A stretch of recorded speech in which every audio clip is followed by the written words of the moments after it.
Picture this. It's race morning and you've got your race shoes, you got your race clothing, your singlet shirt, your shorts, and you got your race music. Or do you? Which side are you? Do you use it when you train only and not for racing, or vice versa? We'll find out why you should and maybe why you shouldn't on this special series called This or That with your guest co-host Remy Be Real on this episode of Trees and D-Lake. Warm-up complete. Good morning, good afternoon, good evening. Thanks so much for coming back to yet another special episode of This or That. I'm Remy with my man D-Lakes. How you doing, my man? Doing great. Training, racing, living, doing it all. Feeling good. Now, we've said this before, just to reiterate, these are polarizing topics that affect the everyday endurance athlete. There are no wrong answers. We just want to know where you stand. Because you could get with this or you could get with that. You could get with this or you could get with that. Yeah. So what are we talking about this time, my man? So today we are talking about racing. And do you use music in your racing or no music? So this is hyper polarizing. This is one of those things where you think it would be your way, everyone would be, but it's not your way. So Remy, what do you do during a race? I'm so glad you asked, man. Let's take a walk and talk about it. Now, before you get mad at me, hear me out. Music is awesome. It has its time, its place. Podcasts are great too, but there is nothing quite like being one with your surroundings. I'm a little spoiled. I get to run out here all the time. I get to ride out here. There are lots of lakes. There are lots of trails. But being one with that nature and being in tune with your body when you are out on a training session, hearing your foot strike so you can hear if you're shuffling, if you're not picking up your feet, hearing if there's any oncoming traffic coming around, if there's a group of deer up ahead of you scampering through the woods, anything like that. It's great to be able to hear and be in tune.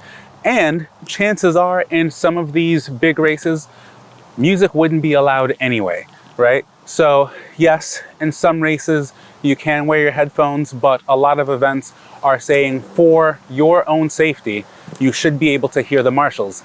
And why would you go to a wonderful experience only to drown out the sound of the crowd support and the excitement and the atmosphere by pumping the same playlist that you've listened to over and over?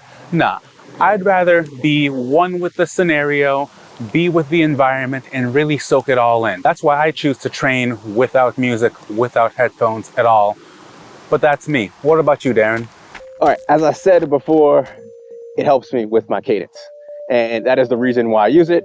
I'll go into a little bit, maybe now, maybe a little bit later, on why it isn't good, but I need my cadence to be at a certain tempo, at a certain steps per minute. And I found that when I go lower or higher, I don't perform as well. So it's all about the optimal cadence. And there's a little bit of, obviously, motivation and the perceived rate of exertion goes down. But honestly, I'm not focused on all that. I just really, when I race, I just want to be kind of in the zone. And what I mean by focus, so it's cadence and then focus, is I kind of feel like I'm in my own world, especially when I put some glasses on and I got those headphones in. I feel like I'm in this like capsule. And it's just like me and the road and the race and other people around me, that I'm racing, that I'm either pacing with or going around. It's the right BPM. It just keeps me steady. With all those things, I found that I train and race better. Wow, so that's where we stand. Now let's hear from one of our audience members who did submit this video. Here's Mike Tree's take. Catch them at run.energy on Instagram. Okay, for me, that's a no-brainer. If I'm racing, I'm focusing on the race. So no music, no distractions. I have a mental image that I go through and I'm constantly checking, how's my breathing? Are my shoulders relaxed? Am I landing correctly? What's my cadence doing? Relax. And I just keep telling myself, I do these body checks the whole time I'm running. Where's my competition? What kilo mark am I at? Is it time to drink? Do I need to eat? Am I relaxed again? I go back and just keep constantly going through them. If I'm listening to music, I'm just getting so into that track that I'm not focusing on the race. However, having said that, a long, slow run, I love listening to music. All right. Here's Mbaha Riad on Instagram. When it comes to running or racing with music, Although I do some of my long runs listening to music or podcast, I still feel it's better for me to run without music, and I do most of my training without music.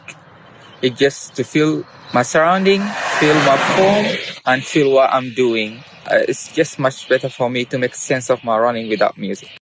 Here's _banana_splits on Instagram. Definitely with music. I almost never ever run without music unless there's been a malfunction of some kind. I need that fast and loud music in my ears to make me go faster and feel louder. Here's Brian Barney PT on Instagram. So in terms of racing with music or not with music, I guess it's depending on the length of the race. Like if it's a longer race and if it's a course where there's not a lot of people, then I definitely want to use music. But if it's shorter, if there's a lot of people, then I just like to soak up the environment. And here's another take on music or no music during racing. Here's run.anastasia.run on Instagram. On race day, I'm a no music person, and I think it's just because I train without music. And so the thought of trying something new and crazy on race day when I have my jam down every day when I'm out for a run, yeah, I just stick with what works. And this is another one that came back a little closer than I expected as well. And we've got folks ranging from Sly Fox saying, I just don't like to hear myself breathing. And fair enough, get the music. Well, what the poll say? The poll said music 42% and no music 58%. There was probably about 30 responses. So it's not just like, I polled 3 people. Ad break.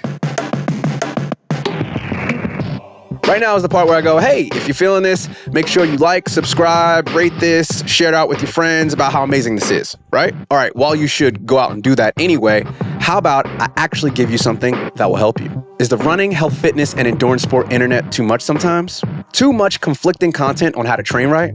Or you just don't have the time to read and watch the latest trends on how to, carb cycle for your next marathon. Don't worry, I'll take care of all that for you by showing you how to train, race, and live 1% better consistently. To do this, just sign up for my free D-Lake Runs newsletter.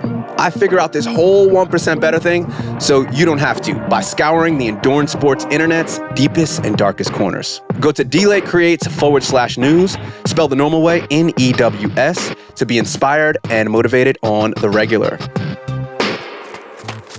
And back to the show. And again, as Remy just said, really interesting how close that was, because I thought most people do no music, and I used to be anti-music personally, but I realized, as I said earlier, that it really helps me with my focus and especially with my cadence. So there's actually a third part that I kind of saved for now, and it's a third reason, which is a con of not using music, because I'm all about music, but if technology breaks during a race and you're not used to hearing your body suffering and the breathing and your feet hitting the ground and even the change in cadence, like your brain knows that your cadence is slowed down 2 steps per minute. Like it actually knows that. And even though you might not know it, your brain then goes, oh, I feel tired. Okay, I hear the tired. Now I'm going to start actually shutting down certain functions because you don't have that like hypedness of the music. You don't have everything blocked out. So now you end up running slower, even though you have the capability. It's not like you're not fit or you're not ready. It's just you've been relying on the crutch of the music to block everything out. So while it, like I said, it helps me focus, it actually can do the opposite if, again, your technology breaks, Or let's say that race day, they're like, no headphones allowed, which they're allowing headphones. 10 years ago, they didn't allow headphones, but now they allow headphones in most things. I know triathlons, they don't. But yeah, you got to be ready for everything to happen. So maybe during your training, get used to, you got to feel it out. Yeah, because that freaks people out. And I didn't know that was a thing until I was listening to music so much that I said, what is this? What is this? I'm hearing my body, and it was just like, oh. To that, and we spoke about some of this earlier, one of my training aids when I have certain paces and tempos I need to hit, I've been really keen on not just music, but one song. One song at a certain BPM on repeat. And you know what? To each their own. Some folks will use a metronome app, But I've got a couple of songs that, depending on the tempo, I will take that one song and will even sometimes do the math of if I need to run at this pace and the song is this long, how many times will I hear this song to achieve that goal? And sometimes the answer is 33 times it'll play, and sometimes it's 25 times it'll play. But having that, it's a really good pace setter. And, you can't always depend on it, but it can definitely get you trained up. That's interesting, and I'm gonna just jump in one last point on to your point on the song. I actually listen to DJ mixes. I listen to drum and bass DJ mixes, and I'm sure most of the audience is American, and Americans don't know about drum and bass. But if you're British or maybe even Australian or anywhere outside of America, you know about drum and bass. And funny enough, fun fact: drum and bass is considered black urban music in London and Europe. So in the States, it's considered that weirdo electronic music. But yeah, I listen to drum and bass. Call it techno here, I think. Yeah, it's just all techno. Yeah. Even though, luckily, electronic music is cool now. But I was into it like a hipster before it was cool. 20 years ago, I was listening to drum and bass. So I listen to these drum and bass mixes, and the cool thing is that most DJ mixes are a set BPM. So the songs change, but I have the BPM, so I get an hour and a half long DJ mix. And I use an app called VLC Player, which I'm sure if you're a PC person, you know about VLC Player, video person, but they have it on the iPhone. And that's the only app that I know that you can change the speed of the song.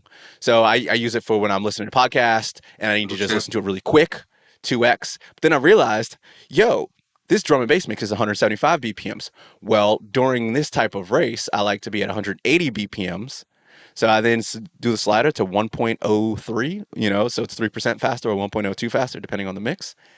And now I have 180 steps, and I can check that because my watch, if you have any smartwatch with an accelerometer in it, or you have a FootPod, or you have a power meter, you will get your cadence, and I can confirm that that's it. And I test that in my training, then I go to the races and do that because I found out that higher cadence when I run faster works for me. So for really fast workouts, I need to be at 182 steps per minute. For like a tempo run, 180 is perfect. A slower run, 176, 178. So I found that I vary between that. But yeah, that's kind of a little techie thing. I might even go deep and do a little tutorial video on that in the future. So get ready for that because I feel like that's kind of a cool little running hack that no one knows about.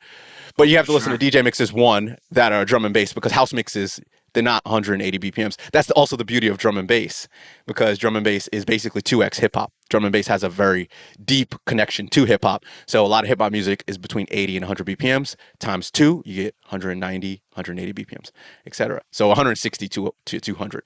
So this is very musician math me. which brings it full circle, because, I know some very well-mannered soccer moms, school teachers, doctors, professionals that listen to the angriest, most aggressive gangster rap when they run. Or metal. Yeah, or metal. There you go. So, can listen to angry metal, because it helps. Yeah, Rage Against the Machine, all of that will help you keep that. But that's us. Now it's your turn. Chime in. You know how to do it by now. Get into the comments. We'll hang out for a little bit. Let us know if you get with this or you get with that. There are no wrong answers, but we want to hear from you. Let's keep the conversation going.